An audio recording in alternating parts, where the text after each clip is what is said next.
সকাল ৮টা বেজে গিয়েছে, অথচ এখনো আরশির ঘুম থেকে ওঠার নাম নেই। সকাল থেকেই আরিফা বেগম ৩-৪ বার এসে ডেকে গিয়েছেন। আরশি উঠছি উঠছি বলে এখনো উঠতে পারেনি। বেচারি সারা রাত কনসার্ট করে এসে এখন আর চোখ মেলতে পারছে না। তারপরেও অনেক কষ্ট করে মায়ের ডাকাডাকিতে উঠে পড়ে। ফ্রেশ হয়ে এসে দেখে একজন সার্ভেন্ট এসে কফি দিয়ে গিয়েছে।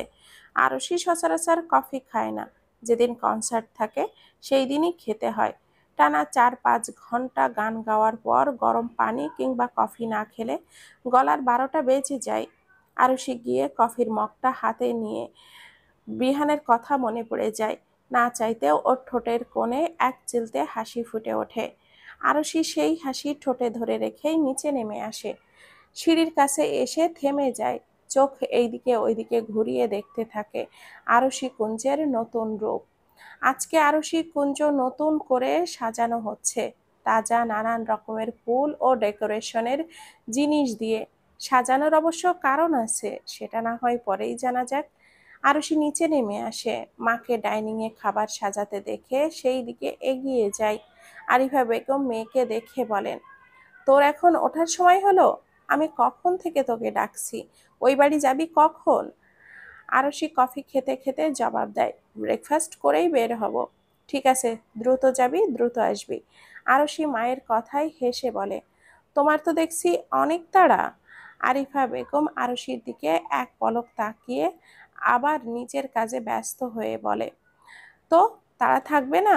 আমার একমাত্র ছেলের বউ আর আমার একমাত্র মেয়ের জামাই আসছে বলে কথা, তারা তো একটু থাকবেই, তাই না? আরশি মুচকি হাসে। একটু পর আরিশ আসলে তিনজনে ব্রেকফাস্ট করে নেয়। এরপর আরশি যে অবস্থায় ছিল সেই অবস্থায় বেরিয়ে পড়ে চৌধুরী বাড়ির উদ্দেশ্যে। ওখান থেকে আসার সময় রেডি হয়ে আসবে। ঘণ্টাখানেক পরেই আরশি চৌধুরী বাড়ি এসে পৌঁছেছে। আরও আগেই আসতে পারত, কিন্তু রিকশা নিয়ে আসায় দেরি হলো। আরশি দিনের বেলায় পূর্ণতা চৌধুরীর সাথে রিলেটেড কোনো জিনিসই ইউজ করে না, তাই গাড়ি নিয়ে আসেনি। আরশি তামান্নার ফাঁকা ব্যালকনির দিকে তাকিয়ে একটু হেসে বাড়ির ভেতরে যায়। আরশি ড্রয়িং রুমে পা রাখতেই কোথা থেকে বর্ষা মিতালি ছুটে আসে। এসেই তাকে ঘিরে ধরে কোমরে হাত দিয়ে বলে, তুমি আমাদের সাথে এরকমটা কিভাবে করতে পারলে? তোমার একবারও খারাপ লাগেনি আমাদেরকে এইভাবে ধোকা দিতে? কেন করলে এরকমটা বলো? আরশি চোখ ছোট ছোট করে বর্ষা এবং মিতালির দিকে তাকিয়ে আছে। কথাগুলো বোঝার চেষ্টা করছে, কারণ এই সব কথার মানে সে কিছুই বোঝেনি। হঠাৎ করেই ওরা এরকম কথা কেন বলছে সেটাই বুঝতে পারছে না। আরশি কিছুক্ষণ ভেবেও কিছু বুঝতে পারছে না। না পেরে জিজ্ঞেস করে, আমি আবার কি করলাম আপু? মিতালি বলে ওঠে, কি করলে মানে? নিজের আসল পরিচয়টা কেন আমাদেরকে বলনি? আর কেন লুকালে? কেন বলনি যে তুমিই পূর্ণতা চৌধুরী? আরশি মিতালির কথায় অবাক হয়। চোখ বড় বড় করে মিতালির দিকে তাকিয়ে থাকে। বর্ষার আরশিকে এইভাবে তাকিয়ে থাকতে দেখে বলে, অবাক হয়ে এভাবে আর তাকিয়ে থাকতে হবে না, আমরা সবটাই জানি। কালকে রাতেই বিহান আমাদের সবটাই বলেছে। আরশি অসহায় মুখে ওদের দিকে তাকিয়ে থাকে। তোমরা যে আরশিকে চেনো সেটাই তোমার আমার আসল পরিচয়। পূর্ণতা চৌধুরী আমার বানানো পরিচয়। তোমরা মন খারাপ করো না আপু, আমি আসলে কিছু ব্যক্তিগত প্রবলেমের জন্য চাইলেও কিছুই বলতে পারিনি। মিতালি একটু হেসে বলে, সমস্যা নেই, এখন তো জেনে গিয়েছি।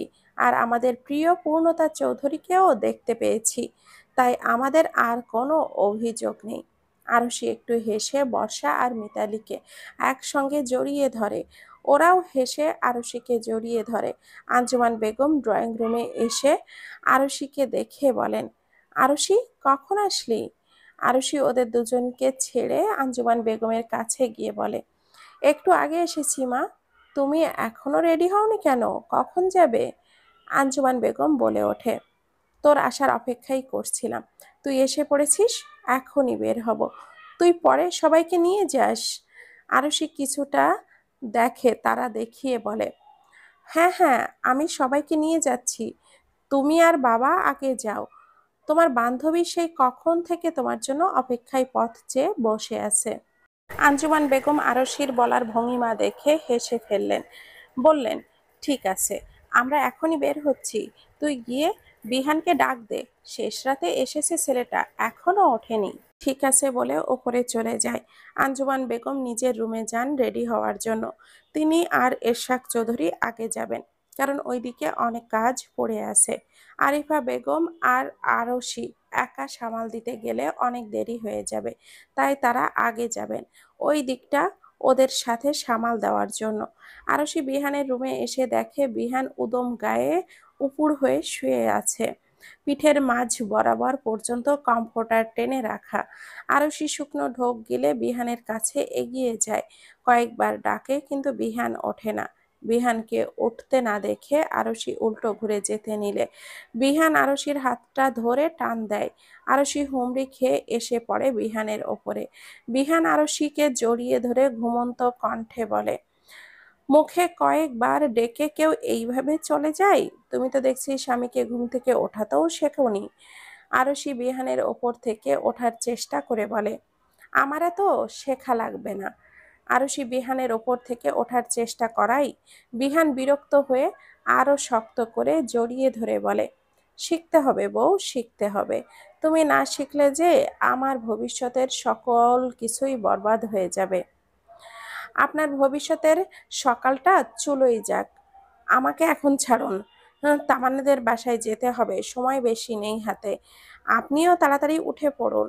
বিহান আরশির কপালে দুটো চুমু খেয়ে উঠে যায়। আরশি উঠে বসে।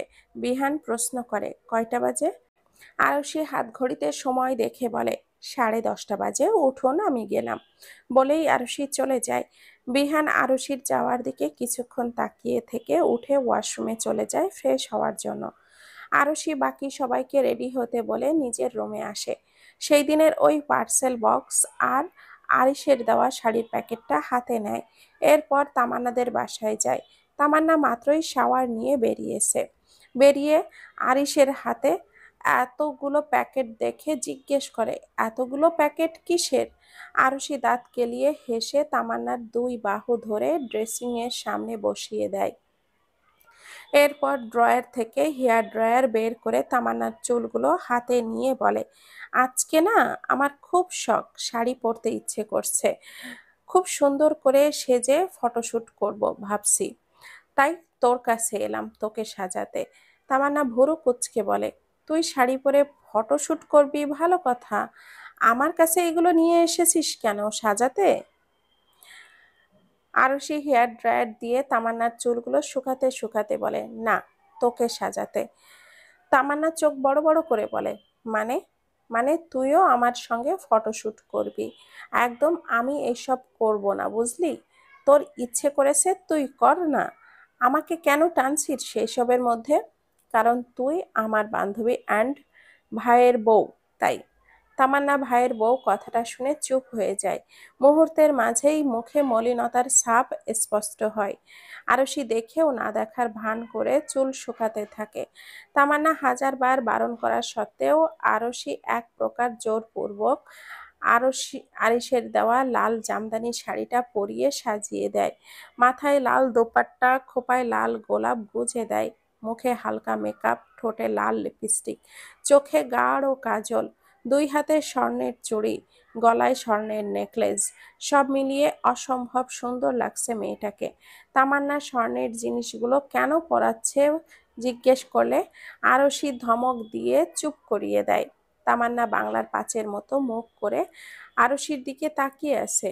আরশি সেই দিকে পাত্তা না দিয়ে চোখ থেকে কাজল নিয়ে তামান্নার কানের পিঠে লাগিয়ে দেয়, যাতে এই সুন্দর লাল টুকটুকে বইয়ের নজর না লাগে। আরশি তামান্নাকে সাজানো শেষে এবার নিজেও সাজতে বসে যায়। কালো জামদানি শাড়ি পরে, চুলগুলো খোলা রেখে এক সাইডে সেও লাল গোলাপ লাগায়, ঠোঁটে হালকা রেড লিপস্টিক, ঠোঁটে গাঢ় কালো কাজল, আর হাত ভর্তি কালো কাচের চড়ি। ব্যাস, আরশির সাজগোজ শেষ।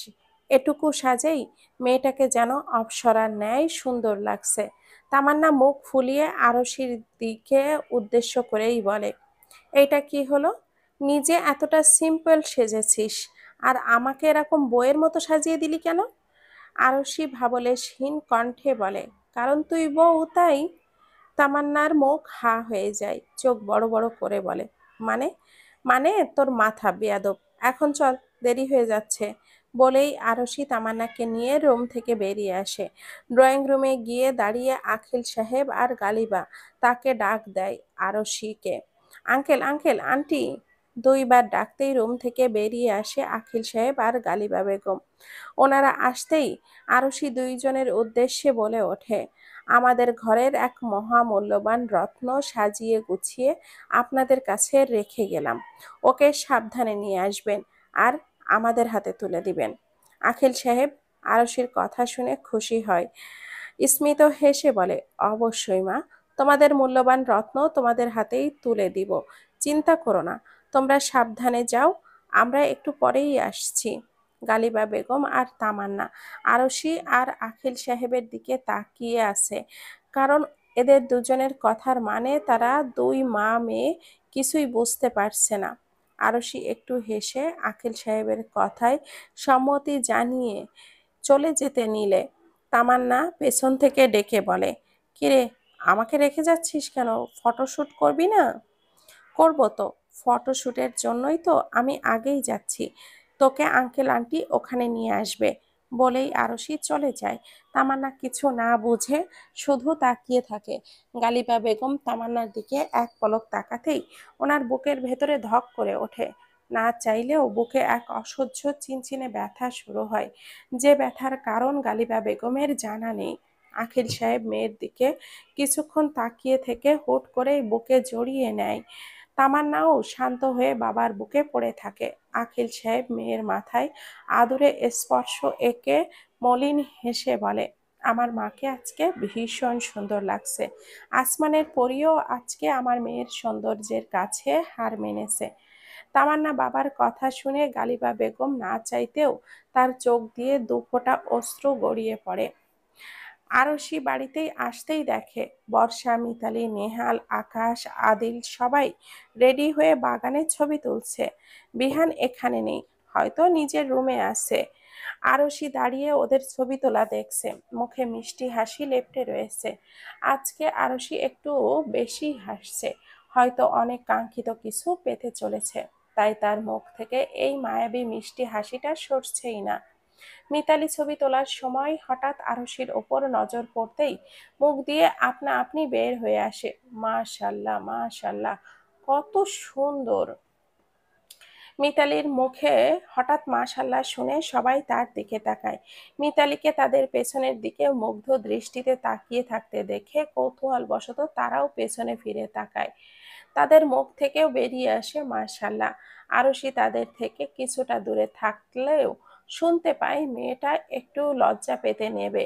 এমন সময় কানে ভেসে আসে পুরুষালী গম্ভীর কণ্ঠস্বর, এই, আমার বউটা কোথায় রে? সেই যে আমাকে জাগিয়ে দিয়ে চলে গেল, এখনো আসার নাম নেই।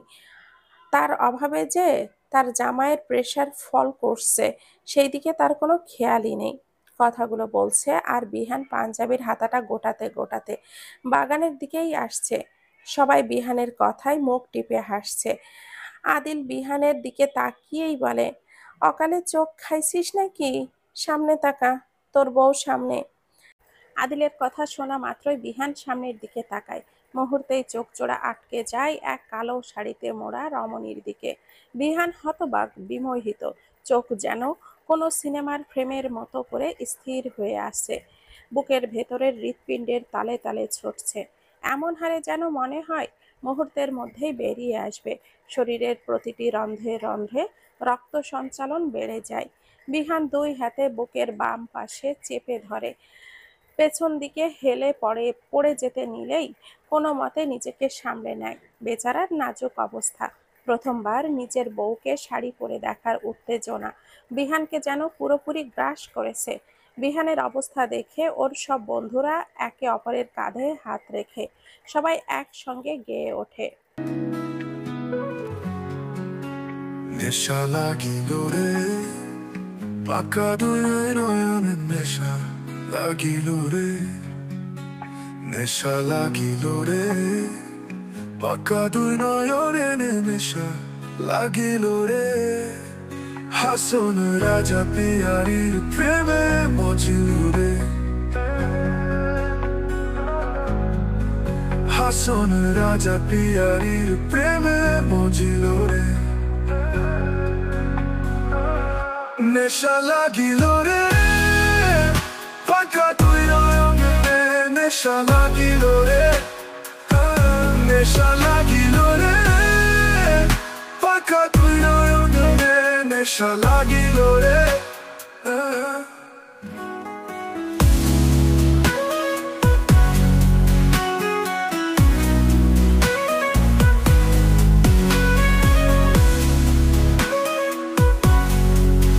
ছোট পটু করে হাসন দেখিয়া চাঁদ মুখ, দেখিয়া চাঁদ মুখ। হাসন জানের মুখ দেখি, হাসন জানের মুখ দেখি জন্মের গেল দুঃখ। নেশা লাগিল রে, পাকা দুই নয়নে নেশা লাগিল রে। নেশা লাগিল রে, পাকা দুই নয়নে নেশা লাগিল রে। হাসন রাজা পিয়ারির প্রেমে মজিল রে। হাসন রাজা পিয়ারির প্রেমে মজিল রে।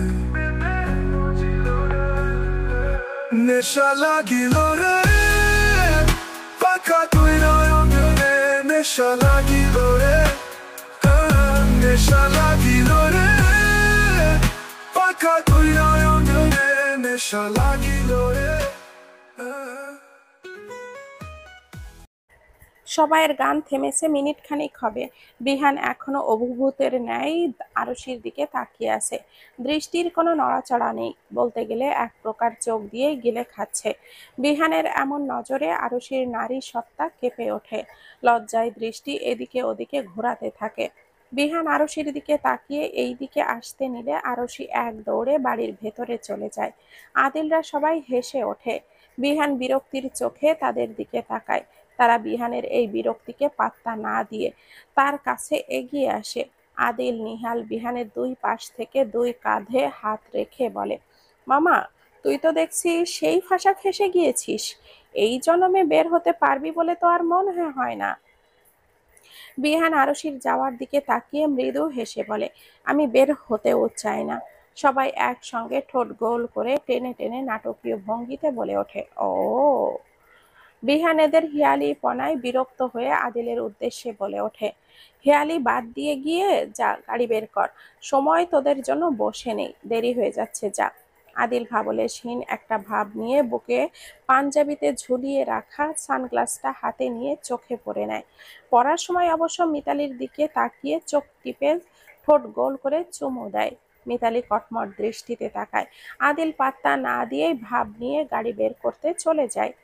রকিং চেয়ারে বসে চোখটা বন্ধ করে বসে আছে জিএম। ভাবছে নিজের জীবনের সঙ্গে জড়িয়ে থাকা স্ত্রী সন্তানদের কথা।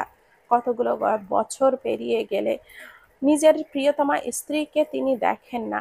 আজকে মনটা তাকে দেখার জন্য ব্যাকুল হয়ে উঠেছে, কিন্তু দেখতে পারছেন না তিনি। যেমন পারছেন না ছেলে মেয়ের জীবনে এত বড় একটা দিনে পাশে থাকতে, পারছেন না মেয়েকে ভালোবেসে বুকে টেনে নিতে, পারছেন না মেয়ের সামনে তার বাবার পরিচয় দিতে, পারছেন না নিজের বোনকে ওই নরপশুর হাত থেকে রক্ষা করতে, পারছেন না তিনি, কিছুই পারছেন না। তার জীবনটাই তো না পারার মধ্যে দিয়েই কেটে গেল। আপনজনদের হারিয়ে একাকিত্ব জীবন পার হয়ে গেল। যেই বয়সে আপন মানুষদেরকে আঁকড়ে ধরে বাঁচার কথা ছিল, সেই বয়সে সবাইকে হারিয়ে ফেলেছেন তিনি। তাহলে কি শেষ বয়সে সবাইকে আঁকড়ে ধরে আর বাঁচতে পারবেন না তিনি? সবাইকে নিয়ে বাঁচতে চাওয়াটাই তো তার পক্ষে বিলাসিতা। আরশি জিএম এর রুমের সামনে এসে দরজায় নক করে। জিএম ভাবনার জগৎ থেকে বেরিয়ে রুমে আসার অনুমতি দেয়। আরশি রুমের ভেতরে এসে জিএম কে রেডি না হয়ে বসে থাকতে দেখে বলে, এ কি আঙ্কেল, আপনি রেডি কেন হননি? আমাদের তো যাওয়ার সময় হয়ে এসেছে, তাড়াতাড়ি গিয়ে রেডি হয়ে আসুন। জিএম মেয়ের দিকে মায়াময় চোখে তাকিয়ে মোলায়েম কণ্ঠে বলে, আমার কিছু কাজ আছে মা, খুবই ইম্পর্টেন্ট কাজ, আজকের মধ্যেই সব শেষ করতে হবে, তাই যেতে পারবো না। তোমরা যাও মা, আনন্দ করো। আরশি মন খারাপ করে বেশ কয়েকবার জিএমকে বলে, রাজি করানোর চেষ্টা করে, কিন্তু জিএম কাজের দোহাই দিয়ে যাবে না বলে দেয়। আরশি মন খারাপ করে চলে আসে। তার খুব খারাপ লাগছে জিএম যাবে না বলে। আরশিকে মন খারাপ করে থাকতে দেখে বর্ষা বলে, কি হয়েছে রে আরশি, মন খারাপ কেন? আরশি বলে ওঠে, জিএম আঙ্কেল নাকি যাবে না রে। বর্ষা হালকা হেসে বলে, আসলে ওনার গুরুত্বপূর্ণ একটা কাজ আছে রে, বুঝতেই তো পারছো। আমাদের কাজ। আরশি হালকা মাথা নাড়িয়ে বোঝার ভঙ্গিতে বলে, হুম। আদিল গাড়ি বের করে সবাইকে গাড়িতে উঠতে বলে। সবাই যে যার মতো করে গাড়িতে উঠে পড়ে। আরশি গাড়িতে উঠতে নিলে বিহান হাত চেপে ধরে আটকে দেয়। আদিলের উদ্দেশ্যে বলে, তোরা সাবধানে আয়, আমরা বাইকে করে আসছি। আদিল দাঁত কেলিয়ে হেসে বলে, তা তো হবে না চান্দু, তোকে আমাদের সঙ্গেই যেতে হবে। বাইকে করে আয়, সমস্যা নেই, তবে সেটা আমাদের সঙ্গেই। বিহান ভুরু কুঁচকে প্রশ্ন করে, তোদের সঙ্গে যেতে হবে কেন? আদিল গলা খাকারি দিয়ে কিছুটা দুষ্টুমি কণ্ঠেই বলে, আমার তো মনে হচ্ছে আমরা চলে গেলে তুই বইয়ের সঙ্গে রোম্যান্সে ব্যস্ত হয়ে পড়বি, তখন শাশুড়ির বাড়ি যাওয়ার কথা একেবারেই মাথা থেকে উড়ে যাবে। তাই ভাবলাম রিস্ক না নেই, যতই হোক প্রথমবার শাশুড়ির বাড়ি যাচ্ছিস, এটা তো আর ছোটখাটো ব্যাপার নয়। সবাই মিটিমিটি হাসছে। বিহান বিরক্ত হয়ে বাইক নিতে চলে যায়। তার এখন কথা বাড়াতে মন চাচ্ছে না, তাই বিহান যেতেই সবাই শব্দ করে হেসে ওঠে, সাথে আরশিও নিঃশব্দে হাসে। বিহান বাইক নিয়ে আসলে আরশি কোনো রূপ বাক্য ব্যয় না করেই উঠে পড়ে। বিহান বাইক স্টার্ট দিতেই আদিলও গাড়ি স্টার্ট দেয়। তারা সবাই রওনা দেয় আরশি কুঞ্জের উদ্দেশ্যে। আখিল সাহেব ড্রয়িং রুমে পায়চারি করছে আর বারবার উজানকে কল করছে। প্রতিবারই অপর প্রান্ত থেকে একটা মেয়েলি কণ্ঠস্বর জানান দিচ্ছে এই নাম্বারটি এই মুহূর্তে বন্ধ রয়েছে। আখিল সাহেব চিন্তিত, সাথে বিরক্তও বটে। কালকে এতবার বলল আজকের দিনে উপস্থিত থাকতে, আর আজকেই লাপাত্তা হয়ে গেল। কোথায় গেল ছেলেটা কে জানে। আখিল সাহেবের চিন্তার মাঝেই তার ফোনটা ওজানের একটি মেসেজ আসে, চাচু আমি এখন ব্যস্ত আছি, যেতে একটু লেট হবে, তুমি ওই বাসার অ্যাড্রেসটা আমাকে পাঠিয়ে দিও, সবাইকে নিয়ে বেরিয়ে পড়ো, আমি আসছি কিছুক্ষণের মধ্যেই। উজানের মেসেজ পেয়ে আখিল সাহেব চিন্তামুক্ত হন। আরশি কুঞ্জের অ্যাড্রেসটা পাঠিয়ে তিনি স্ত্রী এবং মেয়েকে নিয়ে বেরিয়ে পড়েন। প্রায় আধা ঘন্টা পর বিহানরা আরশি কুঞ্জের সামনে আসে। দারোয়ান গেট খুলে দিতে বিহান আগে প্রবেশ করে। এরপর আদিলদের গাড়ি প্রবেশ করে। গাড়ি থামতেই সবাই নেমে পড়ে। আরশি কুঞ্জের কোনায় কোনায় দৃষ্টি বোলায়। বিশাল বড় আলিশান একটি বাড়ি, বলতে গেলে বিহানদের মতোই বিশাল, বিলাসবহুল। বেশ সুন্দর বাড়িটি। সবাই বাড়িটিকে পর্যবেক্ষণ করতে করতে বিহান আর আরশির আগেই বাড়ির ভেতরে ঢোকে। আরিফা বেগম হাসি মুখে তাদের দিকে এগিয়ে আসে, সবাইয়ের সঙ্গে কুশলাদি বিনিময় করে। আঞ্জুমান বেগম ইশরাক চৌধুরীও এসেছে। আরিশ তার কিছু কাজের জন্য বাহিরে গিয়েছে।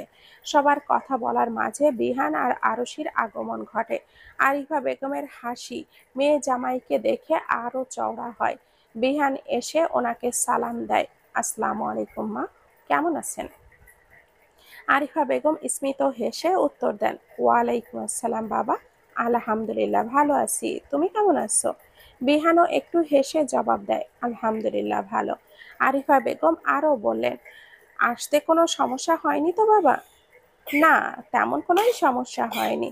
আরিফা বেগম আরো কিছুক্ষণ সবাই একসঙ্গে কথা বলে। কথা বলার একটা ফাঁকে সার্ভেন্টকে বলে নাস্তা দিতে। বিহান, আদিল এরা সবাই এখন নাস্তা করবে বললেও আরিফা বেগম শোনেন না।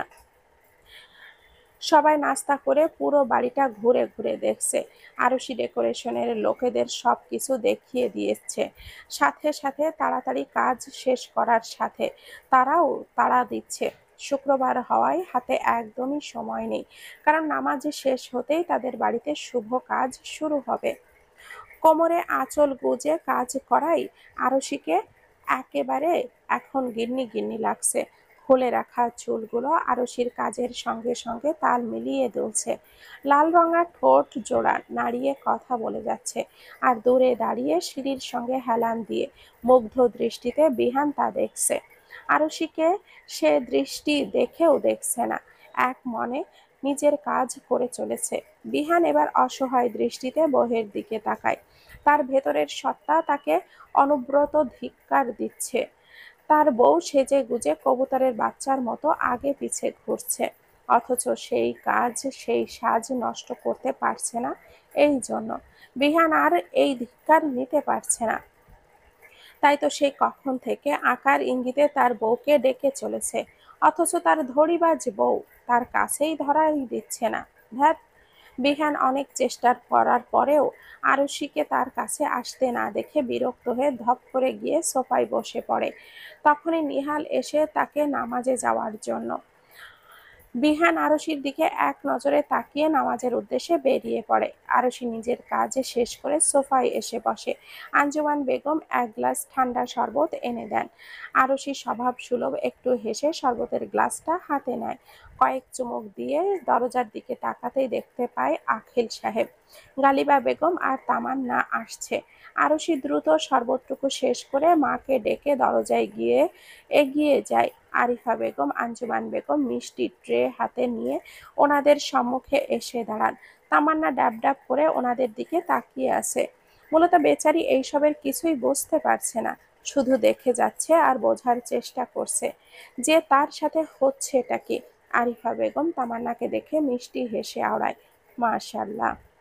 আঞ্জুমান বেগম মিষ্টি খাওয়াতেই ইশারা করলো। আরিফা বেগম সম্মতি জানিয়ে মিষ্টি খাইয়ে স্বর্ণের চেন পরিয়ে তামান্নাকে বরণ করে ভেতরে নিয়ে আসেন।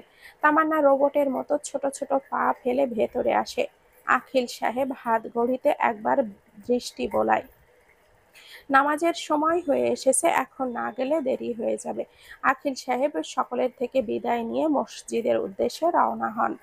গালিবা বেগম সকলকে দেখে স্বস্তির নিঃশ্বাস ফেলেন। যাক, অবশেষে মেয়েটা মন ভাঙা থেকে রক্ষা পেল, এই ভেবে। আরিফা বেগম, আঞ্জুমান বেগম গালিবা বেগমের সাথে কথা বলায় ব্যস্ত হয়ে পড়েছেন। গালিবা বেগম সবটা বুঝতে পেরে স্বস্তির শ্বাস ফেলে, তিনিও ওনাদের সাথে কথা বলায় ব্যস্ত হয়ে পড়েন। তামান্না কৌতূহলী দৃষ্টিতে আরশি কুঞ্জ সাজানো রূপ দেখছে।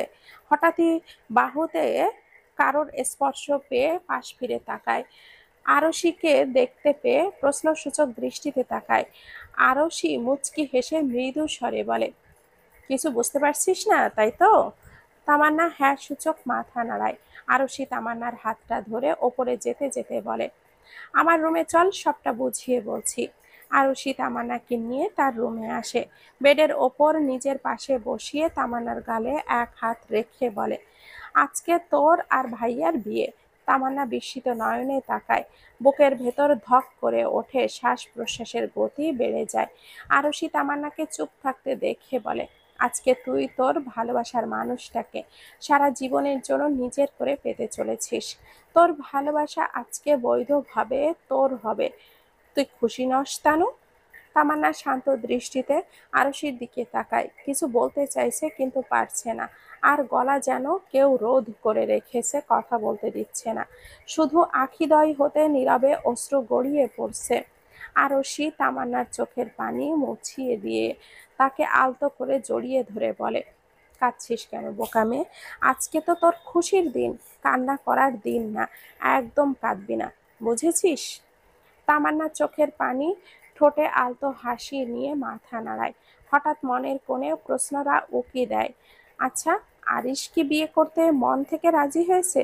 সে তো আমায় ভালোবাসে না, তাহলে মন থেকে রাজি হতে যাবে কেন? তাহলে কি আরশি তার ভাইকে জোর করে এই বিয়ে করিয়েছে? হতেও পারে। আরিশ তো বোনের কোনো আবদার ফেলতে পারে না, হয়তো এই আবদারটাও ফেলতে পারেনি। আরশি তামান্নাকে এত ভাবতে দেখে বলে, এত ভাবিস না ভাইয়ের বউ। যেগুলো প্রশ্ন মনের মধ্যে ঘুরপাক খাচ্ছে সেগুলো বিয়ের পর আমার ভাইয়ের থেকে জেনে নিস। নামাজে শেষে ইরশাদ চৌধুরী, বিহান, আদিল, নিহাল, আকাশ মসজিদ থেকে বের হয়। আখিল সাহেবও এসে তাদের সঙ্গে যোগ দেন। বিয়ে সম্পর্কিত কিছু আলোচনা করে তারা মসজিদের ইমামকে নিয়ে বাড়ি ফেরেন। আজকে শুধু ওদের বিয়ে পড়িয়ে রাখা হবে, 1 সপ্তাহ পর ধুমধাম করে বউ উঠিয়ে নিয়ে আসা হবে। বিয়ের সব কার্যক্রম শুরু হয়। আরশি তামান্নাকে ওপরে রেখে নিচে আসে। বিহান দেখে আরশিকে দেখে ওর কাছে এগিয়ে গিয়ে বলে, তোমার ভাই কোথায়? বিয়ে পড়ানোর সময় হয়ে গেছে, এখনো আসছে না কেন?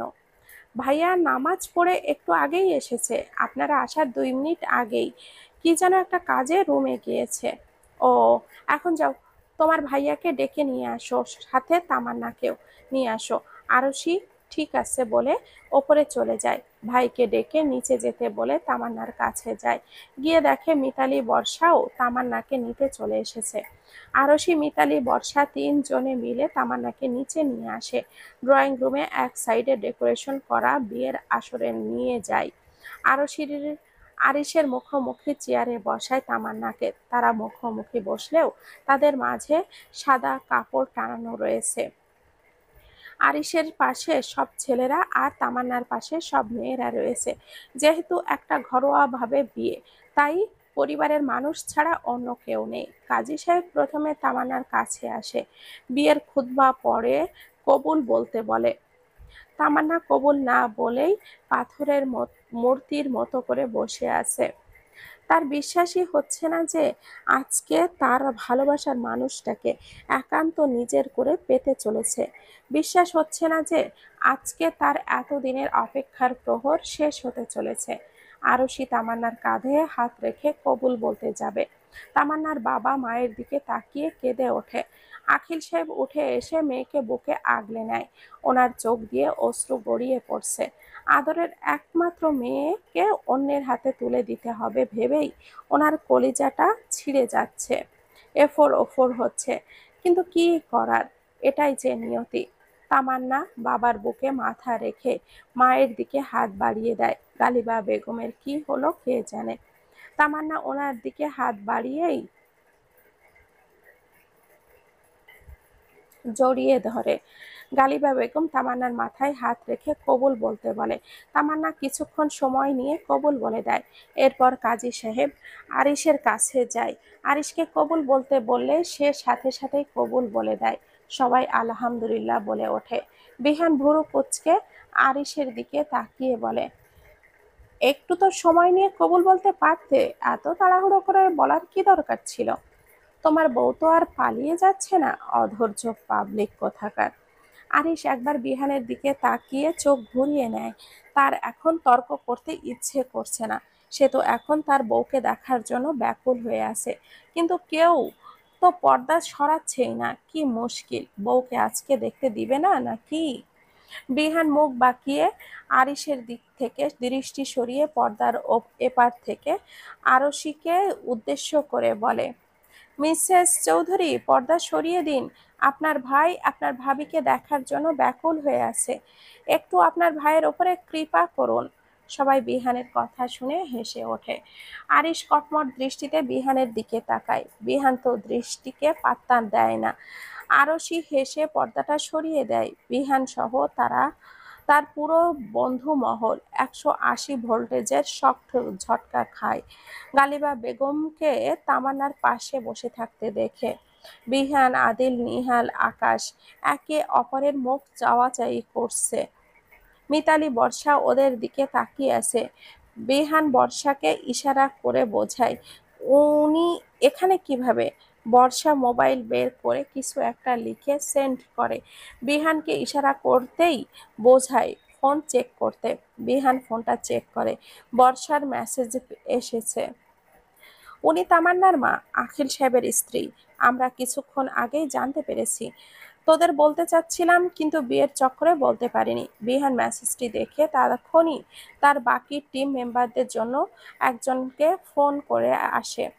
বিহান আখিল সাহেবের দিকে তীক্ষ্ণ দৃষ্টি ফেলে ফোন নিয়ে বাহিরে যায়। আদিলরা সবাই একসঙ্গে হয়ে ফিসফিস করে কি যেন বলতে থাকে। আরইশ মুগ্ধ দৃষ্টিতে তামান্নার দিকে তাকিয়ে আছে। হৃদয়ে প্রশান্তির ঢেউ খেলে যায়।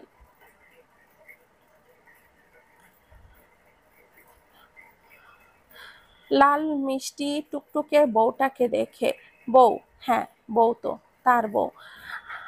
আরিশের ভাবনাতেই কেমন যেন হৃদয়ে প্রশান্তির ঝড় বয়ে যাচ্ছে। এতদিন যেই মেয়েটাকে নীরবে বউ বানানোর স্বপ্ন দেখে এসেছে, আজ সেই মেয়েটাই তার বউ। আরিশ মনে মনে আল্লাহর কাছে শুকরিয়া আদায় করে যে এই পাগল মেয়েটা তার জীবন সঙ্গী রূপে দেওয়ার জন্য। বিহান ফোন দিয়ে বাগানের সাইডে এসে ফোনটা রিসিভ করে। অপর প্রান্ত থেকে ভেসে আসে, স্যার, আমরা নাজিবুল রহমানের ভাই নাজিরুল রহমানের খোঁজ পেয়েছি। উনি এই ঢাকা শহরেই রয়েছেন, নিজের আসল পরিচয় লুকিয়ে। আখিল সাহেব নামে। ওনার একটা মেয়েও রয়েছে, যার আজকে বিয়ে।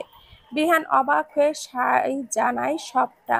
সে কিছুক্ষণ থম মেরে দাঁড়িয়ে থেকে সবটা মিলিয়ে নিজের উপরেই বিরক্ত হয়। এই কালপ্রিটটা এতদিন ধরে তাদের চোখের সামনে ছিল, আর তারা ধরতেও পারলো না। ধরবে কি করে? এই লোকটা তো ভালো মানুষের মুখোশ পরে ঘুরে বেড়াচ্ছিল। বিহান নিজেকে সংযত করে আরো কিছুক্ষণ ওই লোকটার সঙ্গে কথা বলে। কথা বলার একটা পর্যায়ে এটাও জানতে পারে যে আজকে রাতে শিশু পাচারও হতে চলেছে। বিহান সবাইকে আজকে রাতের মিশনের জন্য রেডি হতে বলে ফোনটা কেটে পেছনে ঘুরতে নিলে দেখে আরশি এই দিকে আসছে। বিহান সেখানেই দাঁড়িয়ে যায়। আরশি সোজা এসে তাকে পাশ কাটিয়ে গোলাপের গাছের কাছে যায়, গিয়ে গোলাপ ছিঁড়তে থাকে। বিহান ভুরু কুঁচকে জিজ্ঞেস করে, ফুল দিয়ে কি করবে, ছিঁড়ছো কেন? আরশি 4টা গোলাপ ছিঁড়ে মাথার এক সাইডে লাগাতে লাগাতে বলে, মাথায় লাগানোর জন্য ছিঁড়ছিলাম। আগেরকারগুলো তো মিতালি আপু নিয়ে নিজের মাথায় লাগিয়েছে। বিহান ওহ বলে আরশির কোমরের দিকে এক দৃষ্টিতে তাকিয়ে আছে। হাত উঁচু করে ফুল লাগানোর দরুন শাড়ি কিছুটা ওপরে উঠে কোমর উন্মুক্ত হয়ে গেছে। বিহানের কিরকম এলোমেলো লাগছে, গলা শুকিয়ে আসছে। ওই কোমর যেন তাকে চুম্বকের মতো টানছে। বিহান ঢোক গেলে আরশির দিকে এগিয়ে আসে। আরশি বিহানের দিকে ফিরে তাকাতেই কোমরের টানটা অনুভব করে। বিহান আরশির উন্মুক্ত কোমরে হাত রেখে নিজের সঙ্গে আরো মিশিয়ে নেয়। আরশি চমকে ওঠে এবং তার পুরো শরীরে কম্পন দিয়ে ওঠে। শ্বাস ঘন হয়ে আসে, বারবার চোখের পলক ঝাপটাতে থাকে। বিহান আরশির দিকে নেশাক্ত দৃষ্টিতে তাকিয়ে মহাচ্ছন্ন গলায় বলে, বউ, তোমার এই রূপে আমি পাগল হয়ে যাচ্ছি, জাস্ট পাগল হয়ে যাচ্ছি। এখন আরো একটু পাগল হতে চাচ্ছি। বলেই বিহান আরশির ঠোঁট জোড়া দখল করে নেয়। আরশি চোখ খিচে বন্ধ করে বিহানের বুকের ওপরে পাঞ্জাবি খামছে ধরে। এমন সময় উজান গেট পেরিয়ে আরশি কুঞ্জের ভেতরে প্রবেশ করে। কিছু দূর যেতেই বাগানের দৃষ্টি পড়ে, সঙ্গে সঙ্গে উজানের চলন্ত পা জোড়া থেমে যায়। বিহান প্রায় 5 মিনিটের মধ্যে আরশির ঠোঁটে নিজের আধিপত্য খাটিয়ে ছেড়ে দেয়। ছাড়া পেতেই আরশি লজ্জায় সামনের দিকে ঘুরে দাঁড়ায়। আরশির লজ্জারাঙা মুখটা দেখে উজানের বুকে যেন কেউ আগুন ধরিয়ে দেয়। আরশি বাড়ির ভেতরে যেতে নিলে বিহান হাত ধরে আটকে দেয়। আরশির হাতে থাকা গোলাপগুলো বিহান নিজের হাতেই নিয়ে নিজেই লাগিয়ে দেয়। ফুল লাগানো শেষে বিহান আরশির কানের লতিতে ঠোঁট ছোঁয়ায়। আরশি চোখ দুটো বন্ধ করে ফেলে, সাথে উজান নিজেও চোখ দুটো বন্ধ করে নেয়। তার ভেতরে এখন জ্বলছে দাবানলের আগুন। বিয়ের সমস্ত নিয়ম কানুন শেষে তামান্নাকে আরশিদের রুমে পাঠানো হয়।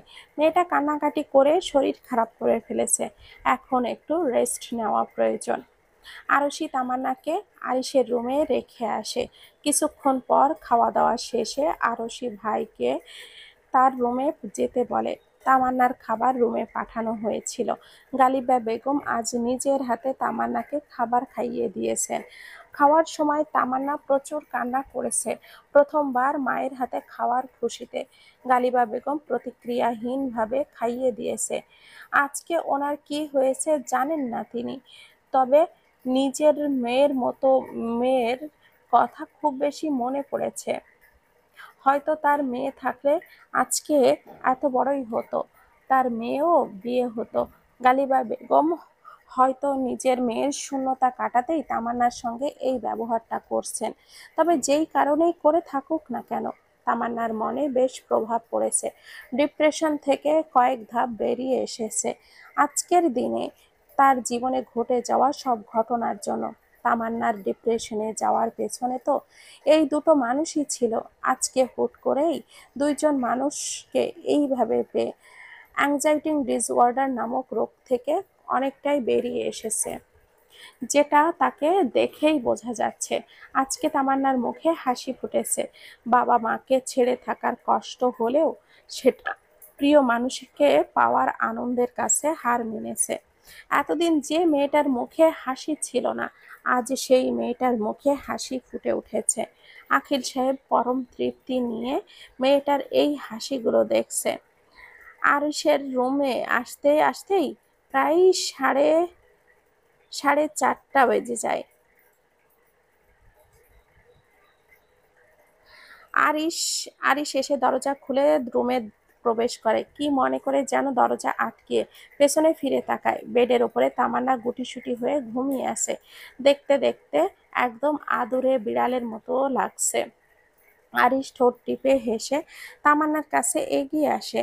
পাশে বসে এক দৃষ্টিতে তাকিয়ে থাকে তার সদ্য বিবাহিতা স্ত্রীর দিকে। ভাবে, মেয়েটা তো একটু আগেও জেগেছিল, তাহলে এত তাড়াতাড়ি ঘুমালো কিভাবে? তবে ঘুমান্ত অবস্থায় মেয়েটাকে দেখতে ভীষণ স্নিগ্ধ ও মায়াবী লাগছে।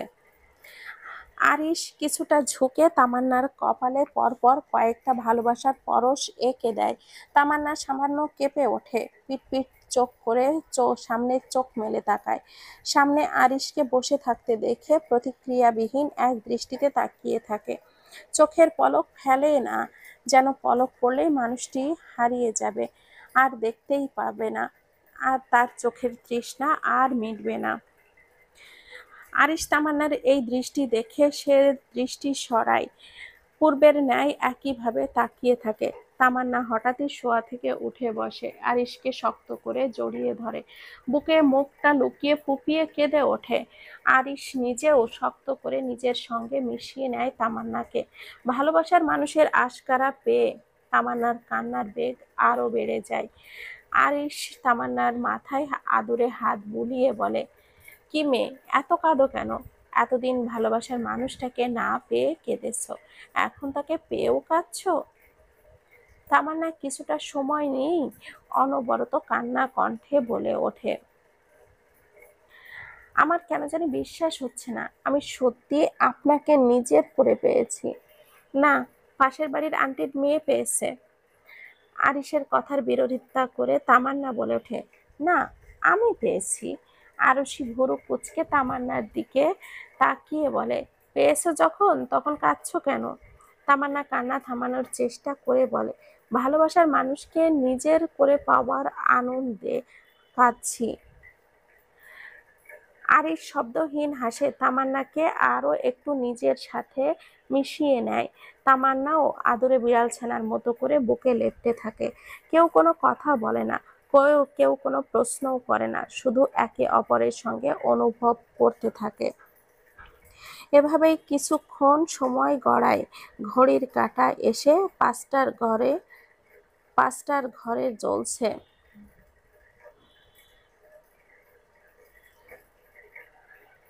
প্রায় আধা ঘন্টা মতো হবে তামান্না নিশ্চুপে আরিশের বুকে মাথা রেখে পড়ে আছে। আরিশও তার পাগলি প্রিয়তমাকে বুকে আগলে রেখেছে।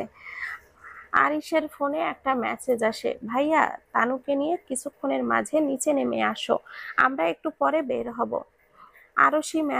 আরিশ মেসেজ দেখে ছোট করে উত্তর দেয়, ওকে, আসছি।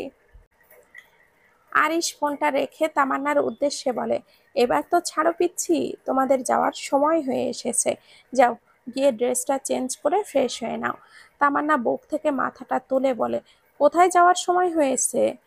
আরিশ শান্ত কণ্ঠে বলে, বাসায়। বাসায় যাব কেন? কারণ 1 সপ্তাহ পর তোমাকে বউ সাজিয়ে আবার নিয়ে আসবো, তাই। 1 সপ্তাহ তো অনেক দিন, আগে নিয়ে আসলেন হয় না? না, হয় না, যাও গিয়ে ফ্রেশ হয়ে নাও, দেরি হয়ে যাচ্ছে। আপনি আপনি অনেক পাষাণ। জানি, কোনো এক পাগল মেয়ে বহুবার বলেছে এটা। তামান্না আরিশের দিকে কিছুক্ষণ শান্ত দৃষ্টিতে তাকিয়ে থেকে উঠে দাঁড়ায়। কিছুক্ষণ আগে আরশির রেখে যাওয়া ড্রেসের প্যাকেটটা হাতে নিয়ে ওয়াশরুমে চলে যায়। আরিশ বন্ধ দরজার দিকে শান্ত দৃষ্টিতে তাকিয়ে থাকে। বেশ কিছুক্ষণ সময় নিয়ে তামান্না ফ্রেশ হয়ে নিজেকে পরিপাটি করে বেরিয়ে আসে। আরিশের দিকে তাকিয়ে দেখে আরিশ অদ্ভুত এক দৃষ্টিতে তার দিকে চেয়ে আছে। আরিশের এমন দৃষ্টিতে তামান্না ইতস্তত করলো ওই দিকে ঘুরতে। আরিশ সেটা খেয়াল করে দৃষ্টি সরিয়ে নেয়। স্বাভাবিক কণ্ঠে বলে, নিচে চলো, সবাই অপেক্ষা করছে। বলেই সে নিজে আগে হাঁটা ধরে। পেছনে পেছনে ছোট ছোট পায়ে তামান্নাও আসে। সিঁড়ির কাছে আরশিকে দাঁড়িয়ে থাকতে দেখে তামান্নাও সেখানে দাঁড়িয়ে যায়। আরশি তামান্নাকে নিয়ে ড্রয়িং রুমে আসে। ড্রয়িং রুমে প্রায় সবাই উপস্থিত ছিল। তারা আসলে সবাই আরিফা বেগমের থেকে বিদায় নিয়ে চৌধুরী বাড়ির উদ্দেশ্যে বেরিয়ে পড়ে। সাথে আরশিও যায়। আর তার এখানে বেশি থাকাটা ঠিক হবে না। তারপরেও আরশি প্রত্যেকটা দিন একবার করে হলেও মায়ের কাছে আসবে। আরিফা বেগম, আরিশ সবাই একসঙ্গে গাড়ি স্টার্ট দেয়। সবাই আবারও একবার বিদায় নিয়ে গাড়িতে উঠে বসে। তামান্না গাড়িতে ওঠার আগে ছলছল নয়নে একবার কোলে নেয় আরিফা বেগম। আরিশ সবাইয়ের সঙ্গে গাড়ি পর্যন্ত আসে। সবাই আবারও একবার বিদায় নিয়ে গাড়িতে উঠে বসে। তামান্না গাড়িতে ওঠার আগে ছলছল নয়নে আরিশের দিকে তাকায়। আরিশ মুচকি হেসে তামান্নাকে একটা মেসেজ পাঠায়। এত সিসকাঁদুনে কেন তুমি মেয়ে? এতটুকুতে কেঁদে ভাসিয়ে দাও। তোমার থেকে বেশি কষ্ট এই মুহূর্তে আমি পাচ্ছি। আমি কি কাঁদছি? তামান্না ভুরু কুঁচকে মেসেজ করে, আপনার আবার কিসের কষ্ট হচ্ছে? আরিশ দুষ্টু হেসে রিপ্লাই দেয়, বিড়ালের মুখের সামনে তরতাজা সুস্বাদু মাছ খেতে দিয়ে আবারও কেড়ে নিলে বিড়াল কষ্ট পাবে না? তামান্না মেসেজের মানে বুঝতে না পেরে মেসেজের দিকে তাকিয়ে ভাবছে, কথা বলার মাঝে বিড়াল আসলো কোথা থেকে? তামান্নাকে ফোনের দিকে তাকিয়ে কিছু ভাবতে দেখে আরো আবার একবার ফোনে উকি দেয়।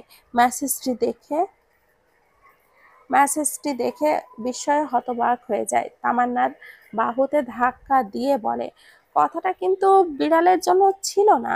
সহজ ভাষায় বলতে গেলে এখানে মাছ তুই আর বিড়াল হচ্ছে আমার ভাই। তামান্না চোখ বড় বড় করে ফেলে অবাক দৃষ্টিতে আরিশের দিকে তাকায়। তার বিশ্বাস হচ্ছে না এই মেসেজ আরিশ পাঠিয়েছে। আরিশও যে এসব বলবে তার ধারণাতেই ছিল না। আরিশ দুষ্টু হেসে সবার অগোচরেই চোখ টিপ দেয়। তামান্নার চোখ জোড়া আরো বড় হয়ে যায়। বেচারি অবাকের অষ্টম আশ্চর্যে পৌঁছে যায়। সে কোন আরিশকে দেখছে? এই আরিশকে সে তো চেনে না। সে তো চেনে গম্ভীর, কাঠখোট্টা, রসকসহীন, আনরোম্যান্টিক আরিশকে। তামান্না আর দাঁড়িয়ে থাকতে পারল না, ধপ করে গাড়িতে বসে পড়ে। ইতিমধ্যে সবাই গাড়িতে উঠে পড়েছে। আরশি মা ভাইয়ের থেকে বিদায় নিয়ে বাইকে উঠে বসে। মুহূর্তের মাঝেই গাড়িগুলো আরশি কুঞ্জর গেট পেরিয়ে যায়। বিহান গম্ভীর মুখে বাইক চালাচ্ছে আর ভাবছে উজানের কথা। তখন সে স্পষ্ট উজানকে দেখেছে। চোখ দুটো কিরকম রক্তিম হয়েছিল। চোখে মুখে অসহায়ত্ব, বেদনার ছাপ স্পষ্ট বোঝা যাচ্ছিল। কিরকম কাতর দৃষ্টিতে তার দিকে তাকিয়েছিল। তাদের দিকে তাকিয়েছিল বললে ভুল হবে। সে আরশির দিকে তাকিয়েছিল। বিহান সেই তাকানোটাকে ভালোভাবে লক্ষ্য করেছে। বুঝতেও পেরেছে এই দৃষ্টি শুধু তার বইয়ের ওপরে স্থির। বিহান বুঝতে পারছে না আরশির দিকে এইভাবে তাকানোর কারণটা কি। তবে যেই কারণই থাকুক না কেন, কোনো খারাপ কারণ ছিল না ওই দৃষ্টিতে। বিহান তখন ডাক দিতেই চেয়েছিল, কিন্তু তার আগেই উজান ওখান থেকে প্রস্থান করে। ডাক দেওয়ার কোনো সুযোগ দেয় না। আরশি বিহানকে গম্ভীর হয়ে থাকতে দেখে জিজ্ঞেস করে, কি হয়েছে আপনার? এরকম গম্ভীর হয়ে আছেন কেন? আরশির প্রশ্নে বিহান চিন্তা ভাবনার রেশ কাটিয়ে গাম্ভীর্য এবং সাইডে রেখে কাবার্ড শান্ত কণ্ঠে বলে, কই না তো। গভীর হয়ে থাকবো কেন? একদম মিথ্যা কথা বলবেন না। আমি দুপুর থেকে দেখছি কিরকম যেন গম্ভীর হয়ে আছেন। তেমন কিছু না, একটু কাজের প্রেশার হয়ে যাচ্ছে তো তাই আর কি। বাদ দাও। আরশি বুঝতে পারে বিহান এই বিষয়ে কথা বলতে আগ্রহী না, তাই সেও আর কোনো প্রশ্ন করে না, চুপ করে ব্যস্ত। শহরের কোলাহল দেখতে ব্যস্ত। বিহানও আর কথা বাড়ায় না, তার মাথায় এখন ঘুরছে বাচ্চা পাচার আটকানোর পরিকল্পনা, সাথে আরো কি কি পরিকল্পনা আছে যা চলেছে কেউই জানে না হয়তো। সাথে পরিকল্পনাও চলছে তা বোঝা দায়। সবাইকে অনেক অনেক ধন্যবাদ। ভালো থাকবেন, সুস্থ থাকবেন।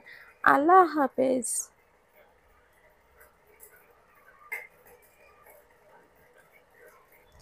ঘুম চোখে কোনোদিন